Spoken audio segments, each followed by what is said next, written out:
Selamat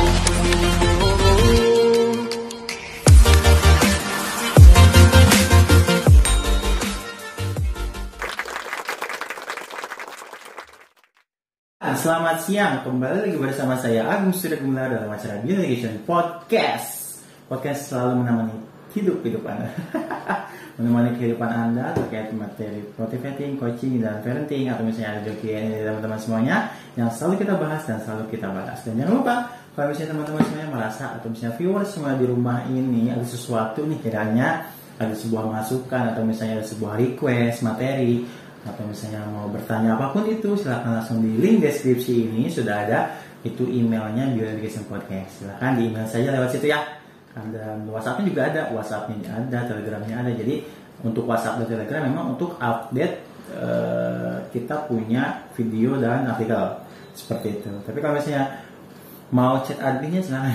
Jadi chat aja adminnya, nggak ada masalah. Jadi kalau adminnya di chat itu insya Allah kita akan membalasnya juga seperti itu. Jadi lewat manapun silakan, mau lewat email, mau lewat WA, mau Telegram, atau mau hanya sekedar melihat artikel-artikel saja, silakan langsung kunjungi Beyond Education Podcast. Blogspotnya sudah ada di bawah ini dan di link deskripsi ini. Jadi langsung saja ditanyakan saja. Dan jangan lupa, kalau misalnya teman-teman semuanya masih bingung nih, ngedengerinnya masih sibuk nih, masih nggak sempet, masih lupa-lupa gitu, silakan langsung saja di Spotify teman-teman bisa buka, atau misalnya di radio online yang lainnya seperti Apple Podcast, terus Google Podcast, ada Overcast juga, ada juga satu lagi yaitu RCTI Plus. Itu semuanya ada Beyond Education Podcast di sana. Itu bisa langsung didengarkan saja. Jadi teman-teman tidak harus menunggu gitu. Tapi di situ selalu update kita setiap minggu seperti itu ya. Jadi jangan lupa langsung saja di follow dan subscribe di seluruh channel Beyond Education Podcast. Mau Spotify ya silakan di follow, mau di YouTube-nya subscribe seperti biasa, dan jangan lupa share jika ini dirasa bermanfaat. Baik, pada hari ini bersama dengan Pak Doni. Halo teman-teman semuanya, gimana Gong? Anak mau masuk sekolah nih Pak. Anak ya? Iya. Udah masuk sekolah ya? Sekarang COVID katanya sudah turun angkanya. Iya. Banyak yang sudah melaksanakan PTM. Oh gitu. Pertemuan tatap muka. Tapi ada ini nggak, klaster sekolahan? Kayaknya sih harus diadakan Pak. Sampai saat ini sih lihat berita-beritanya masih mana-mana aja ya? Mana-mana aja sih. Alhamdulillah. Mudah-mudahan itu juga menjadi satu patokan gitu Pak ya. Mm-hmm. Dan kembali lagi seperti biasa normal. Iya. Dan di sini juga ada pertanyaan tentang sekolah juga nih Pak. Apa nih pertanyaannya? Wah, ini dari kepala sekolah langsung. Mantap. Ini dari Bapak Irawan, kepala sekolah. Beliau tidak menyebutkan kepala sekolah mana nih, jadi hanya kepala sekolah saja. Ada 3 pertanyaan sebenarnya. Nah, beliau bertanya, apakah sebenarnya ciri-ciri sekolah unggulan? Bagaimana menaikkan citra sekolah tanpa promosi? Dan mengapa semakin banyak anak bermasalah dengan sekolahnya? Apa yang salah dari sekolahnya? Oke. Tapi paling seru ini yang terakhir nih Pak. Kenapa sih banyak anak bermasalah dengan sekolahnya? Jadi sekolah versus anak bermasalah. Iya. Itu sih seru sih. Salah Pak? Ya jadi kalau misalnya pihak sekolah masih mengalami ya banyak anak-anak yang bermasalah, padahal anak-anak ini sudah mengenyam pendidikan di sekolah, seharusnya kita harus introspeksi kepada diri kita sebagai para pendidik anak-anak kita. Mengapa ini sampai menjadi sebuah tradisi ya? Padahal anak-anak ini sudah mengenyam pendidikan, tetapi kok karakter mereka misalnya masih buruk. Misalnya anak-anak ini tidak dapat menghargai para gurunya misalnya. Terus anak-anak ini masih tidak memiliki etika yang tepat kepada kedua orang tuanya. Apalagi kalau anak-anak ini sampai melakukan tindakan-tindakan kriminal, misalnya tawuran, atau anak-anak ini menjadi korban narkoba. Nah, di sini kita sebagai pihak sekolah harus menyadari mengapa hal ini terus berulang gitu. Nah, jadi kalau kita melihat fenomena-fenomena yang terjadi belakangan ini ya, mengenai kejadian-kejadian yang anak-anak ini alami, pasti ada penyebabnya. Tidak mungkin gitu anak bermasalah tiba-tiba bermasalah tanpa adanya sebab. Kita coba telusuri apa nih yang menjadi penyebabnya. Kalau menurut saya, karena saya sudah berkecimpung juga ya di dunia pendidikan, ya bisa dibilang cukuplah saya berada di dunia pendidikan. Saya melihat bahwa kalau anak-anak ini bermasalah, ada hal yang salah kita lakukan kepada mereka. Ya misalnya, kita tidak memperhatikan pendidikan apa yang anak-anak kita ini butuhkan. Karena kan selama ini ketika anak-anak berada di sekolah, yang selalu kita tekankan itu hanya pendidikan akademis semata. Kita melupakan yang namanya pendidikan karakter. Kita melupakan yang namanya pendidikan yang bisa mengasah potensi bakat minat mereka. Akhirnya anak-anak ini kita tidak wadahi apa yang menjadi potensi mereka. Akhirnya wajar gitu kalau kita tidak fokus terhadap pendidikan yang dibutuhkan oleh anak-anak kita. Akhirnya anak-anak kita ini menjadi anak-anak yang bermasalah. Iya. Tapi kalau misalnya orang tua bertanya nih, apa sih yang diajarkan di sekolah ya?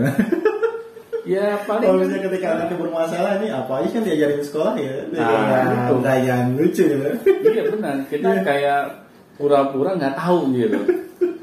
Padahal kan sudah jelas gitu. Pihak sekolah hanya mengejar pendidikan akademis semata. Nah, betul ya.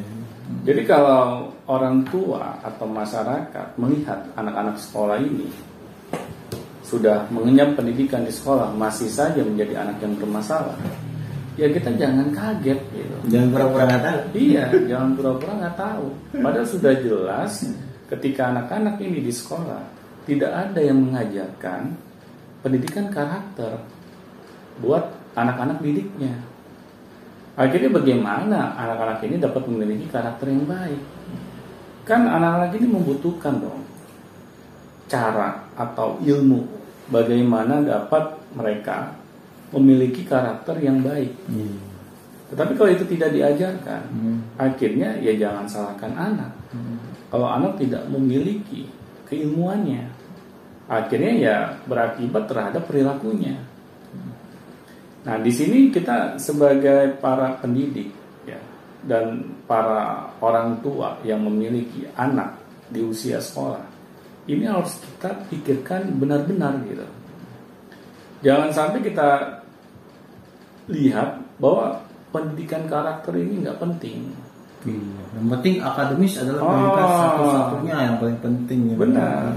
Tetapi kalau sudah anak bermasalah, baru kita pikir pendidikan karakter penting ternyata, ya kan? Nah di sini sudah bisa dibilang terlambat gitu. Apabila kita menunggu anak bermasalah dulu, baru kita memberikan anak-anak kita pendidikan karakter. Nah apalagi parahnya para orang tua ketika anak bermasalah, anak mulai itu, misalnya dipindahkan sekolahnya. Bukannya kita tetap memilih sekolah yang memang akan mengasah pendidikan karakternya, tetapi malahan kita pondokan atau kita cari sekolah yang memang anak-anak itu harus menginap. Kita pikir dengan anak-anak ini berada di sekolah yang modelnya seperti itu, anak-anak ini akan berubah karakternya dengan sendirinya. Nah, kita meyakini hal itu gitu dari dulu gitu kan, karena ini yang saya alami gitu. Saya melihat teman saya ini bermasalah di sekolah, terus akhirnya dia dipindahkan sekolah oleh orang tuanya. Saya tanya, kamu pindah kemana? Gitu. Saya dipondokkan sama ini orang tua don. Oh gitu. Kenapa? Ya inilah katanya gue di sekolah ini gue sering bolos. Gue sering bikin onar. Akhirnya orang tua gue udah nggak kuat lagi gitu ngadepin gue, ya udah gue harus dipondokkan. Tahu-taunya, jangan hitungan tahun ya, hitungan 3 bulan, saya melihat dia lagi di sekolah gitu kan, di sekolah yang sama gitu. Balik lagi gitu. Balik lagi. Ternyata waktu saya tanya ke si anak ini, ke teman saya ini, dia kabur dari pondoknya. Saya tanya kenapa, kok kabur? Waduh, gue nggak tahu. Gila, gue harus melakukan hal-hal yang belum pernah gue lakuin sebelumnya gitu. Ya memang dia diajarkan untuk disiplin misalnya. Dia diajarkan harus hidup mandiri. Tetapi ketika anak-anak ini tidak pernah dibiasakan dari kecil, misalnya kita terapkan pendidikan disiplin atau pendidikan yang mengasah kemandirian mereka, tetapi ketika mereka remaja tiba-tiba mereka langsung dipaksa untuk melakukan hal itu semua, akhirnya ya anak-anak ini akan menjadi kaget gitu. Ya jadi wajar saja gitu kalau teman saya ini kabur dari pondoknya, karena cara kita ini lebih ke memaksa anak gitu, bukan bagaimana anak ini kita timbulkan kesadarannya bahwa memiliki karakter yang baik itu harus kita terapkan di dalam kehidupan kita sehari-hari. Jadi awareness-nya itu kita timbulkan. Karena yang namanya anak remaja itu tidak bisa dipaksa, tetapi harus kita rangsang gitu, agar mereka tertarik untuk merubah perilakunya. Jadi pendidikan karakter tuh mau di sekolah maupun di rumah tidak dilupakan ini ya Pak ya? Iya. Harus seperti itu kondisinya. Iya. Jadi kita ketika memberikan pendidikan karakter itu bukan dengan cara kekerasan misalnya, anak harus begini. Kalau tidak ada konsekuensinya. Akhirnya kan anak merasa ini apa-apaan nih gitu kan. Lu pikir lu siapa misalnya dia sampai terucap kayak gitu kan ke pendidiknya gitu. Apalagi kalau anak sudah remaja ya dia berani ngelawan gitu. Nah, di sini kan kita tidak bisa gitu menerapkan pendidikan karakter dengan cara-cara seperti itu.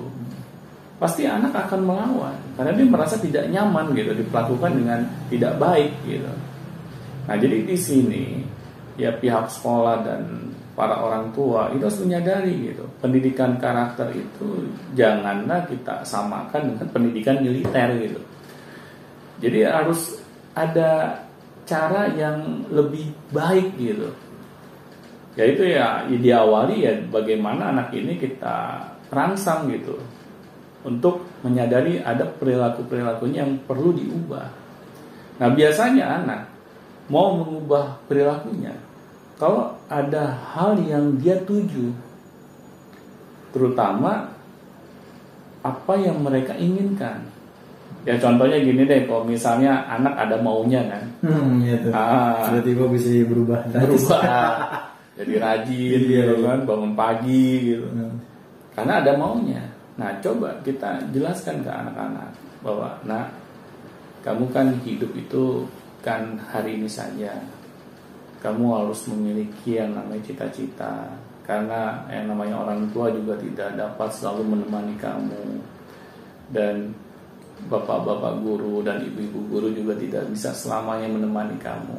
Kamu harus tahu apa yang menjadi tujuan hidup kamu. Nah itu cara kita menimbulkan kesadaran kepada anak-anak kita. Nah setelah kita jelaskan pentingnya kita memiliki tujuan hidup, cita-cita, akhirnya anak sadar gitu bahwa hidupnya dia ini harus ada perubahan ke arah yang lebih baik. Nah, biasanya kalau anak-anak sudah tahu apa yang menjadi keinginan mereka di masa depan, mereka tanpa kita duga bisa merubah perilakunya secara perlahan-lahan. Itu sudah saya buktikan bahwa anak ketika tahu apa yang menjadi tujuan hidupnya dia, cita-citanya dia, akhirnya dia sadar gitu, dia harus mau melakukan apa di dalam kehidupannya. Dia tidak mau menyia-nyiakan karena dia tahu kalau dia sampai menyia-nyiakan, dia tetap aja dengan keadaan yang misalnya menyusahkan dirinya maupun orang lain, akhirnya dia terbersit gitu. Dia menginginkan adanya perilaku yang lebih baik. Tanpa harus dorong aja waktu Iya. gitu ya Pak. Udah mereka dia ingin berubah dirinya lagi. Benar.